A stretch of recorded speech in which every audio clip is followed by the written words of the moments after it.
Hey, yeah, Rob, welcome back. Again, we are out in the Pacific Ocean, staged just about 6.5 miles from where we expect Orion to splash down now in just over an hour. How exciting, and the weather, awesome conditions here. I know you see some wind blowing around my hair, but really nothing to speak of when it comes to having to recover our astronauts, as well as no waves here, really. So yeah, we're expecting a really great day. Also, hopefully, some really great views. You can see behind me that some of the clouds are starting to break up, so that's really exciting. And now, of course, this ship has a lot of people ready and excited to welcome our crew back home, including Dr. Rick Schuring here. He is a NASA flight surgeon. Great to have you here, Rick. You too, Megan. It is a blessing to be out here this day with our teams. We've trained 3 years for this nonstop with the U.S. Navy and along with EGS, and we've so looked forward to this day. And you know, just by God's grace, everything's parting, the skies and everything. The crew's doing great. Looking forward to come back, and our teams are ready. So this is one of those days you've dreamt about, and now it's finally here, and we're ready, and just thankful to be a part of it. Yeah, and you play a really integral role. When was the last time you spoke to the crew, and how are they feeling in this last hour before splashdown? Sure. Yeah, so the crew woke up, when they splashed down, they will have woken up about 8.5 hours ago. Me and my fellow crew surgeons, Doctors Chris Haas and Rafi Kumjian from the Canadian Space Agency, spoke with them about 6.5 hours ago, just to double check on how they were doing, if there's any medical issues, you know, how they slept, and then kind of go over their landing day protocol for their medications, for what we call a fluid load, to try to replace some of the fluid and electrolytes that they've lost with just a normal space adaptation. Once they got to space, they kind of have to replace some of that fluid to help them with the whole landing kind of readaptation to 1G, which they haven't done for the last 10 days. And then just kind of let them know how things are going to play out, you know, out with the open water teams all the way until we finally get to the med deck. So they were very pumped up, very hurried though. They had a lot of cabin configuration, a lot of things to get ready. So they're excited, but also very focused on the job that they had to do. So like again, we've trained a long time for this, and we're ready. And you said some medications. I mean, those are kind of just to mitigate the effects of, obviously, their more than 695,000-mile journey back to Earth. It's just like anti-nausea medication, right? Yeah, exactly, Megan. The you know, astronauts are very healthy, fortunately, and even when they come back in reentry, you know, the human system is very kind of dynamic. It has to readapt very quickly, and one of the most common responses they get is just some stomach awareness, to some nausea, even to some vomiting. And you know, with our crews that land out in Karagana, the Soyuz crews or our SpaceX crews, you know, they all kind of experience the same thing. This will be the first time we're landing in water since December 1972, and I worked with all the Apollo astronauts years ago, and they all told me that, you know, landing in the water, especially in the Pacific, can be very provocative.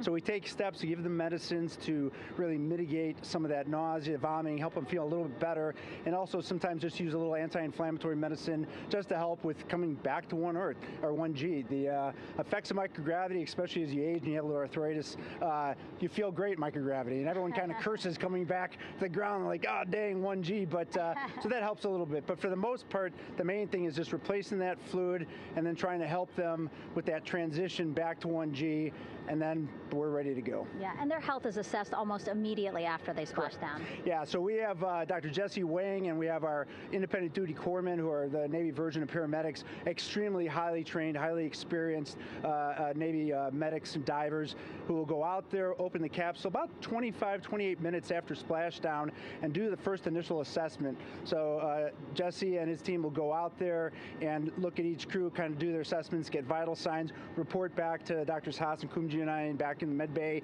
let them know how they're doing, and then you know, if they've got the normal kind of space adaptation kind of things, we expect that. They're good to go on that. If anything, you know, didn't go the way we want, they're all prepared for that as well. And Jesse and his team, I mean, you know, this is their full-time job, taking care of, you know, sailors and folks who might be injured. We don't expect any injuries, but coming back, you know, going 25,000 miles an hour down to, you know, 20, you know, miles an hour is still a dynamic process. I've heard it described as, you know, kind of like a car crash. And then the crew will be ready to go, and Jesse and his team will make that transition to get them out to the front porch, do assessments on them again, call it to our med bay, and then once we have that and they're all good to go and the crew's feeling okay, we'll hoist them up in the helos, It's about a 3-minute flight back to the flight deck, and that's where me and the astronaut chief, Scott Tingle, will actually meet them. I'll get eyes on them, make sure they're all good, just take very slow transitions, and then one by one we'll either get them out with the SMTs, the SAR med techs, under each arm to kind of just walk them very slowly to med bay, which actually helps them acclimate back to 1G. Or if they really don't have their sea legs back yet, then we might put them in what we call a stair chair, which will be right behind them, and then just very slowly kind of get them back into med bay to start our full assessments for the team. Yeah, so a really great team here to support them as soon as they get back, and also all throughout the mission, of course. You talked a little bit about this, but obviously, you know, we have seen astronauts return from the International Space Station for over 25 years, so we kind of know that that journey, how it affects the body. But yes, we're talking about humans returning from the moon for the first time since 1972. How is this different from your perspective? So it's different in one very significant respect. On Apollo, for exercise, they had something called the Apollo Exergenia, which was basically just a little canister with some ropes, and they would have some resistance and kind of do that. And the Apollo astronauts really liked that. They liked the ability to exercise, because you decondition from a musculoskeletal standpoint, you lose your strength and your stamina very quickly. We had something called the Orion flywheel, which was able to impart much greater loads in terms of resistance, so they're able to do squats, deadlifts, different things, not dissimilar to what the ISS astronauts do, but with a lot less room to do it. And they also did rowing activities for cardiovascular health, and the crews loved it. But for the lunar crews, the future lunar crews, maintaining that physical conditioning, which our astronaut strength conditioning rehabilitation specialists, affectionately known as the ACERs, back in Houston, really work hard to get them in the best shape they're going to have to be in to get to the moon. 3 dakikalık kısa bir uçuş bu. And Apollo only had about a 4.3-day journey to the moon. Our astronauts are going to have about a 10 to 14-day journey.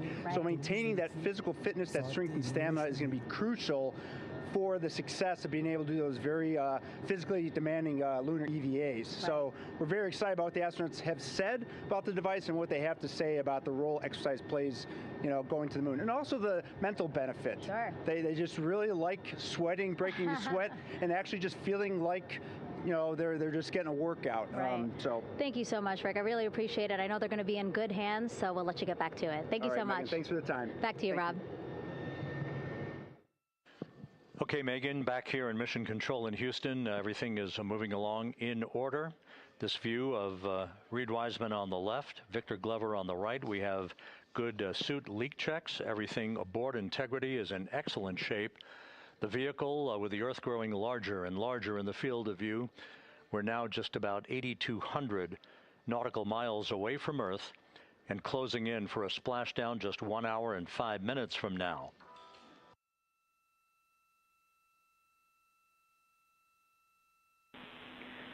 Integrity, just under a minute till your GPS maneuver initiates, and both GPS units look eager to acquire. Outstanding. Seats 3 and 4 are working on seat strap in now. Houston copies. Once again, as we start to close in on some of the major milestones, the first one coming up in just 31 minutes. And Integrity, just confirming the LCG gas trap was able to be closed out. Affirmative. Copy. Crew module, service module separation scheduled just 31 minutes from now. The key point of interest, of course, will be the performance of Integrity's heat shield during its high-speed entry back into Earth and the peak heating that is expected around the spacecraft of some 4,000 to 5,000 degrees Fahrenheit. On Artemis 1, as I think most folks know by now, we flew a trajectory known as a skip entry, in which we performed an initial dip into the atmosphere to bleed off some energy. Then we skipped out of the atmosphere and dipped back into the atmosphere before splashing down in the Pacific. But after the mission was over with, we noticed unexpected liberation of some of the charring effects on the heat shield known as AVCOAT.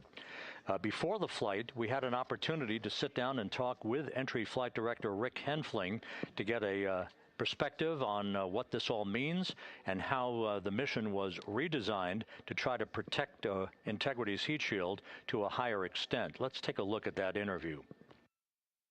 Returning from the moon is a lot different than deorbiting from low Earth orbit.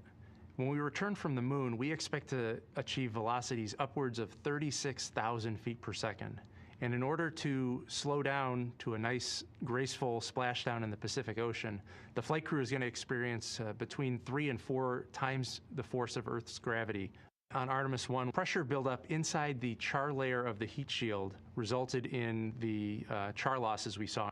NASA established a Tiger team whose job was to investigate the cause of the problem and then make recommendations on how to fly the Artemis 2 mission safely and successfully. And so for Artemis 2, we are going to fly a profile that ensures the spacecraft will not see that same type of pressure profile.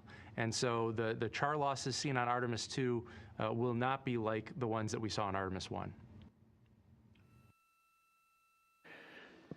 Rick Henfling indicated that the orientation of the spacecraft and the shortening of the distance of transit to the splashdown zone from the point of entry interface when we reach the top of the Earth's atmosphere, which will be coming up at 6:53 and 30 seconds p.m. Central Time, should do the trick in minimizing the deleterious forces against that heat shield that were noticed on the Artemis 1 mission. We think we see a beautiful sunrise over the west coast of Australia.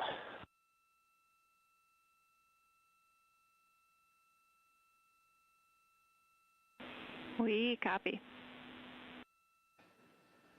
Commander Reed Wiseman reveling in his final hour in space on this mission as Integrity is passing over the southwest coast of Australia now at an altitude of some 7,600 nautical miles. That will begin the southwest and northeasterly transit across the Pacific Ocean. Let's talk a little bit more about some of the highlights and some of the numbers associated with the points of interest here.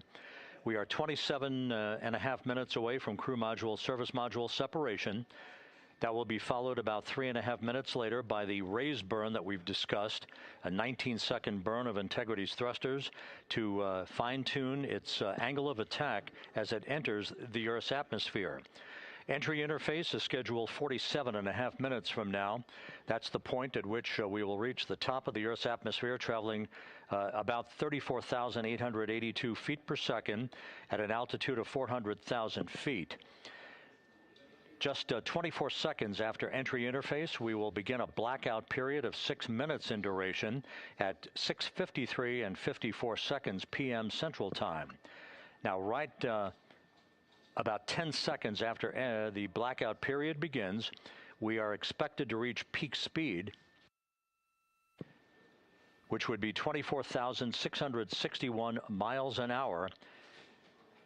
That'll be about 103 miles an hour short of the velocity record set by the Apollo 10 astronauts, Tom Stafford, Gene Cernan, and John Young, when they returned from the moon on the Apollo 10 mission in 1969.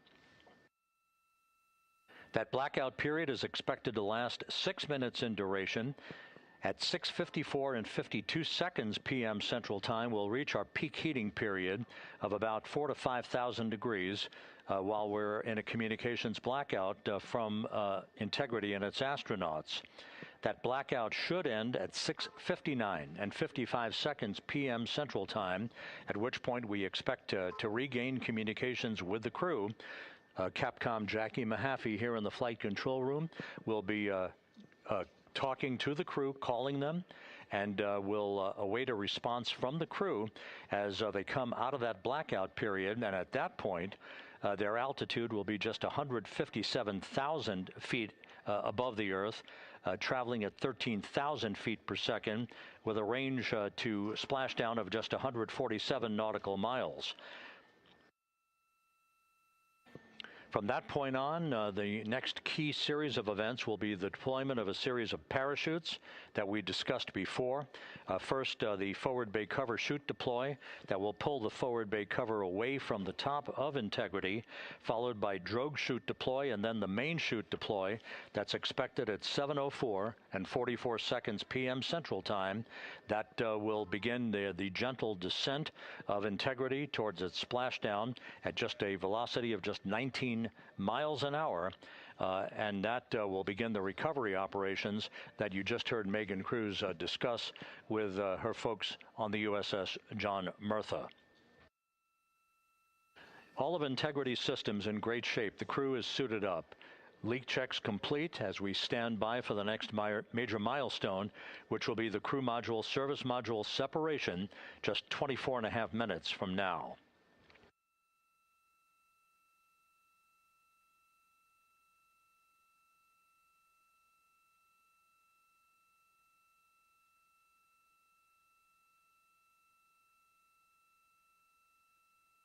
All of the activities from the start of entry interface to the point of splashdown will be quite rapid fire, just 13.5 minutes from the point at which we begin descent into the Earth's atmosphere till splashdown.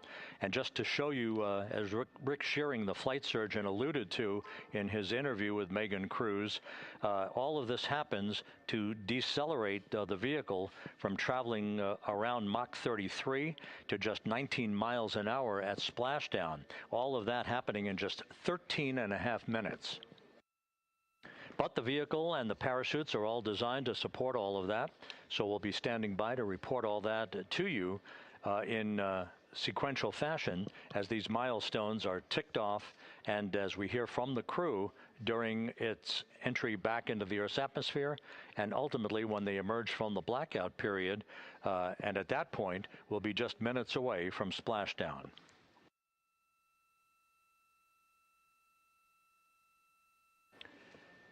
So with all of those preparations ongoing, we can return here briefly for another report from the USS John P. Murtha and Megan Cruz. Megan?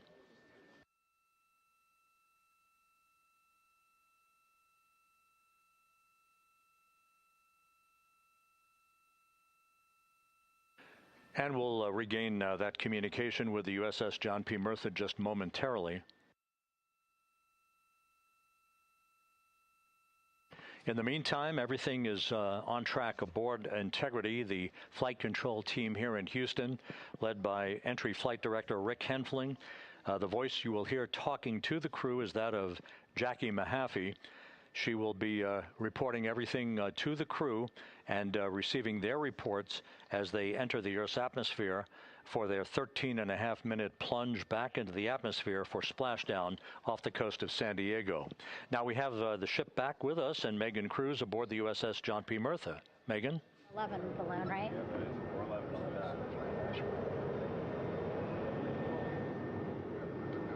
Hey, Rob, yeah, the excitement is really building here on the ship. I'm watching right now one of the weather balloons being lofted up from the ship. Again, weather balloons, very important for us to make sure that we are tracking the right kind of weather and also the data that's needed for what's called our Sasquatch team. Again, it's a team out of NASA that basically makes sure that the debris that comes off of Orion, again, some of those pieces of the parachute system, make sure that they don't fall on us here in the sea, and also our aerial assets, our folks in helicopters. So watching that float away right now. But with me right now is Captain Eric Kenny.